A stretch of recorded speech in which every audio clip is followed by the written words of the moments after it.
Morning guys. Today our topic is agriculture. ये 10th class की geography का 4th chapter है। चैप्टर हम ऑलरेडी कर चुके हैं, तो इसका मैंने टेस्ट के लिए कहा था आप लोगों को, तो इसके लिए मैं एक्सरसाइज बता रही हूँ। वैसे मैंने क्वेश्चन जो है मिड में से दिए हैं, बट फिर भी मैं एक बार थोड़ा सा आपकी हेल्प कर रही हूँ, तो उसमें से आपको आइडिया आ जाएगा कि इसके अंदर ये वाले पॉइंट्स जो है हम इस पैसेज को रीड करने से हमें सारे पॉइंट्स जो है हमारे क्लियर हो जाएंगे और लिख सकते हो आप अच्छे से। क्वेश्चन आंसर देखिए। फर्स्ट जो है वो है एमसीक्यू क्वेश्चन, तो उसका आंसर है, फर्स्ट क्वेश्चन बोल रही हूँ, which one of the following describe the system of agriculture where is a single crops in grow in the large area. कि लार्ज एरिया में और सिंगल क्रॉप्स ग्रो की जाती थी। तो आपको याद है कि जो ब्रिटिश कॉलोनियल थे उन्होंने प्लांटेशन को लार्ज एरिया में सिंगल क्रॉप्स ग्रो करवाई थी, तो इसका आंसर होगा plantation agriculture.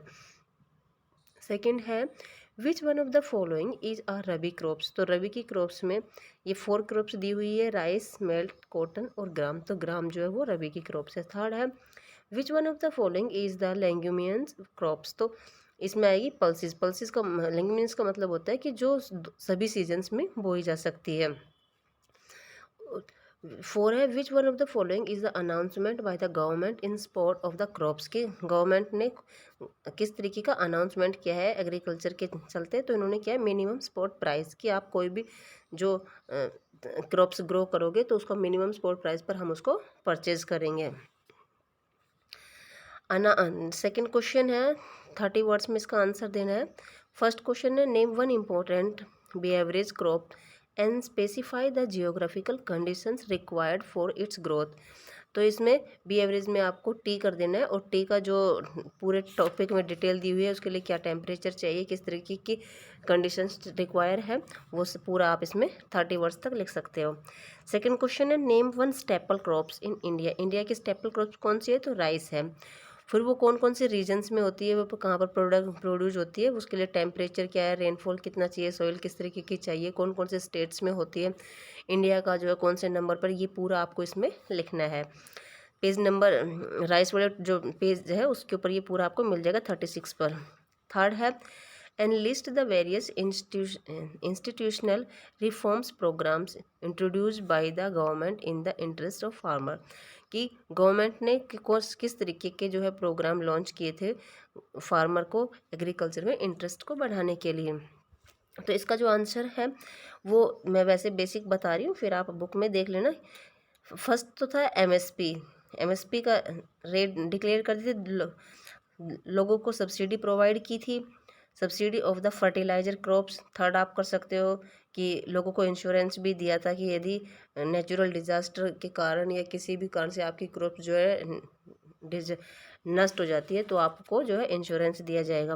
Establishment of the government ग्रामीण बैंक, उसके लिए फिर ग्रामीण बैंक स्टैब्लिश किया कि वहाँ से आप जो है लोन प्रोवाइड कर सकते हो, कम इंटरेस्ट पर आपको लोन प्रोवाइड हो सकता है वहाँ से। तो इस तरीके के कुछ स्टेप्स थे, आप इसमें और भी ऐड कर सकते हो। जैसे ये 5 मार्क्स का यदि 3-4 मार्क्स का आता है तो आप ये 4 पॉइंट्स लिखकर इन्हीं को एक्सप्लेन करो। एक्सप्लेन जरूर करना है बेटा। और यदि आप ये 5-6 मार्क्स का 5 मार्क्स का क्वेश्चन आता है तो आप इसमें 1-2 पॉइंट्स और ऐड कर सकते हो।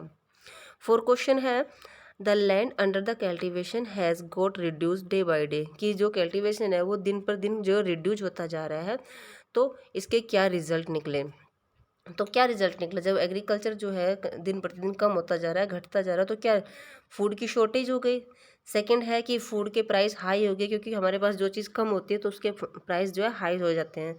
थर्ड है कि अनएम्प्लॉयमेंट राइजिंग हो गया, कि बेरोजगारी ज़्यादा हो गई। जो लोग खेती में काम करते थे पीजेंट लोग, अब वो खेती में इंटरेस्ट नहीं रहे तो वो बेरोजगार हो गए। फोर है कि important increase interest will stress on the economics. की इकोनॉमी पर भी एक संकट छा गया था, क्रिटिसाइज आ गया था कि मतलब एग्रीकल्चर जो है हमारे इंडिया की एग्रीकल्चर से ही जो है इकोनॉमिक कंडीशन जो है सही चलती है, और वो हमारी जो है एग्रीकल्चर एक प्रकार से क्या कह सकते हैं हम, इंडिया की रूट है। और वही यदि रिड्यूस होती जा रही है तो ये इकोनॉमी पर भी एक क्या है, संकट है। अब लॉन्ग क्वेश्चन देखिए, 120 वर्ड्स में जो लिखने हैं आपको। फर्स्ट है, suggest the initiative taken by the government of ensure the increase the agriculture production.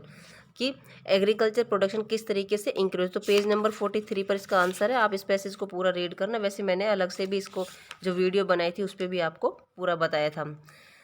Cultivation पर कि गवर्नमेंट ने क्या क्या स्टेप्स लिए थे और क्या क्या, तो ये पूरा देखना। जैसे केवीसी प्रोवाइड किया है ना, पर्सनल लोन इंश्योरेंस दिलवाया, और 1967 में जो है ग्रीन रिवोल्यूशन स्टार्ट किया, फिर टेक्नोलॉजी का पैकेज लेकर आए हैं ना।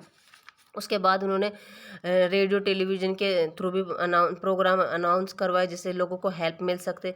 तो ये आपको पॉइंट्स में लिखने हैं सारे, रीड करोगे आप, फिर आप पॉइंट्स बनाओगे, फिर पॉइंट्स में लिखोगे। नेक्स्ट क्वेश्चन है, describe the impact of the globalisation of Indian agriculture. Indian agriculture में किस तरीके का इम्पैक्ट, क्या प्रभाव पड़ा है ना। तो ये इस वीडियो मैंने अलग से बनाई है पूरी ग्लोबलाइजेशन वाली, आप उसको देख लेना, ध्यान से सुन लेना, तो उसमें उसका आंसर मिल जाएगा कि लोग की पीजेंट जो है किस तरीके से चौराहे पर आ गए थे, और उन्होंने फिर मार्केट में ग्रीन रिवोल्यूशन आने से प्रोडक्शन तो ज़्यादा हो गया, बट जो लैंड की फर्टिलाइज़र थी वो ख़त्म हो गई थी, लैंड बैरन होती जा रही थी। तो इसके लिए उन्होंने जेनेटिक रिवोल्यूशन जो है ऑर्गेनिक फार्मिंग स्टार्ट की ताकि सॉइल को बचाया जा सके। ये सारे उसके इम्पैक्ट हैं। नेक्स्ट है हमारा, describe the geographical condition required for the growth of rice. तो ये राइस वाला पूरा करना है, इसमें आपको ये वो शॉर्ट में था तो इसलिए उसमें कम लिखना था, यही क्वेश्चन दोबारा राइस का आया लॉन्ग में, तो इसको आपको पूरी डिटेल से लिखनी है। तो ये हमारा जो टॉपिक क्वेश्चन आंसर थे, एक्सरसाइज थी, ये मैंने कंप्लीट कर दिया। उसमें के बाद भी मैं कुछ क्वेश्चंस जो है चैप्टर के मिड से दूंगी, तो आपको बुक तो पूरी रीड करनी ही करनी होगी, और ये सारे क्वेश्चंस आपको नोटबुक में नोट करने हैं।